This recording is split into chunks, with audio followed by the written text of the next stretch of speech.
आप सबों को प्रभु में जय मसीह की। परमेश्वर के लिए क्या कुछ असंभव है? कदापि नहीं। परमेश्वर के लिए कुछ भी असंभव नहीं है, क्योंकि वह हमारा ऐसा परमेश्वर है जो हर असंभव को संभव करने वाला परमेश्वर है।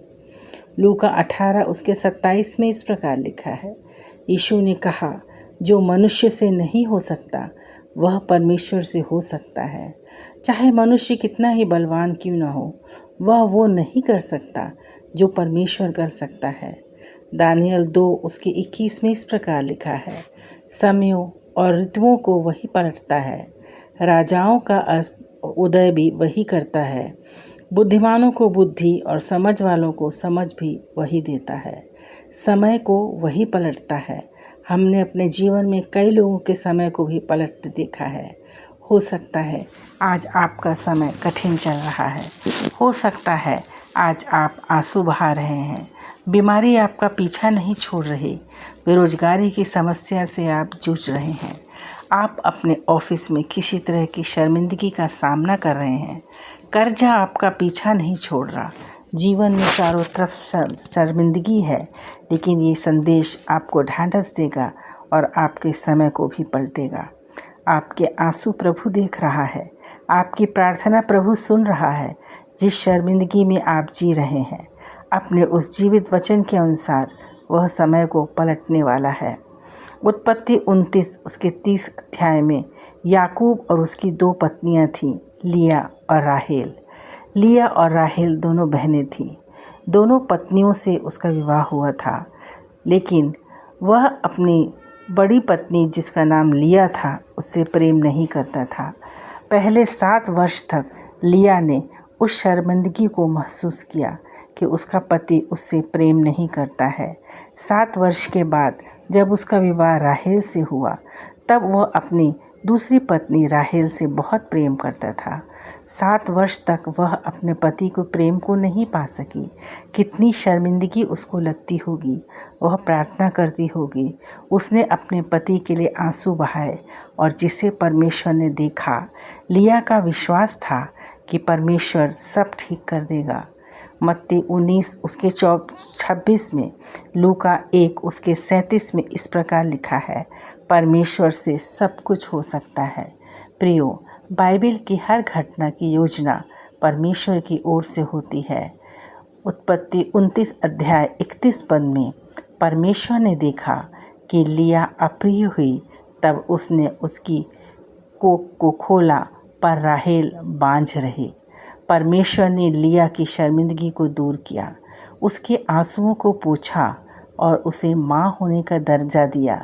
पति से वह तिरस्कृत थी, लेकिन परमेश्वर ने उसके समय को पलटा। याकूब जान गया था कि परमेश्वर ने राहेल की कोख को बंद करते देखा है। समय बदलता है। जो शर्मिंदगी उसे महसूस हुई थी, जो वह प्रेम अपने पति का नहीं पा सकी थी, परंतु परमेश्वर ने उसको 6 पुत्र और 1 पुत्री की माँ बनाया। परमेश्वर ने राहेल को भी एक पुत्र दिया जिसका नाम यूसुफ था। लेकिन जब लिया के 6 पुत्र और 1 पुत्री हो चुकी थी, उसके बाद परमेश्वर ने राहेल को 1 पुत्र दिया। परमेश्वर महान है, परमेश्वर न्यायी है।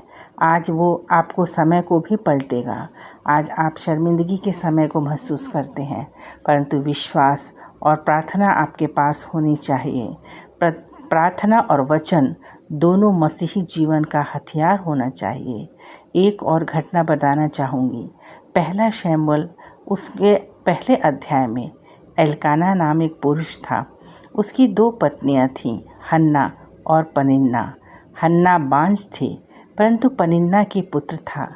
हन्ना का कठिन समय था, क्योंकि हन्ना की कोख परमेश्वर ने बंद करके रखी थी।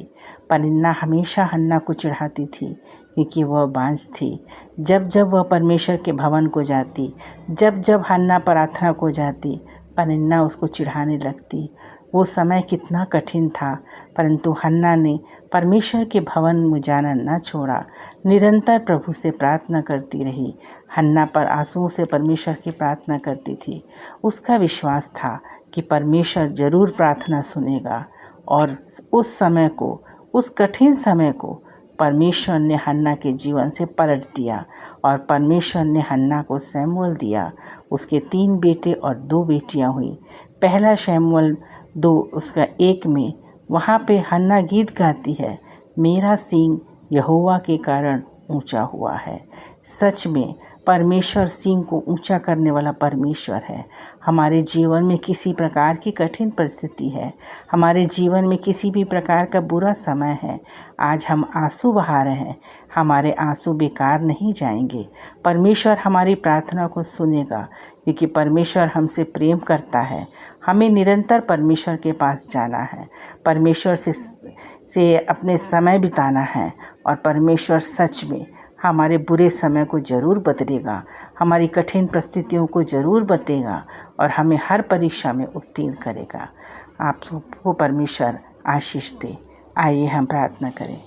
सामर्थी दयालु पिता परमेश्वर, तेरी उपस्थिति के लिए हम धन्यवाद देते हैं प्रभु। धन्यवाद देते हैं तेरे वचनों के लिए जो हर समय हमें नया बल देते हैं। इन आशीषित वचनों के लिए धन्यवाद देते हैं प्रभु, जो इन कठिन समयों के लिए हैं, जिन पर हम विश्वास कर सकते हैं कि तू हमारे लिए कठिन परिस्थिति को बदल सकता है, हमारे आंसुओं को पोंछ सकता है। सच में प्रभु, तू असंभव को संभव करने वाला परमेश्वर है। हे प्रभु, तेरे वचनों को हम पकड़े रहें, तेरे विश्वास में बने रहें। हमें ऐसा बल दे प्रभु कि हम दूसरों के तेरे वचनों को पहुंचा सकें। सभी सुनने वाले भाई बहनों को बहुतायत की आशीष दे। तेरे बेटे यीशु के नाम से मांगते हैं, सुन और कबूल कर। आमीन।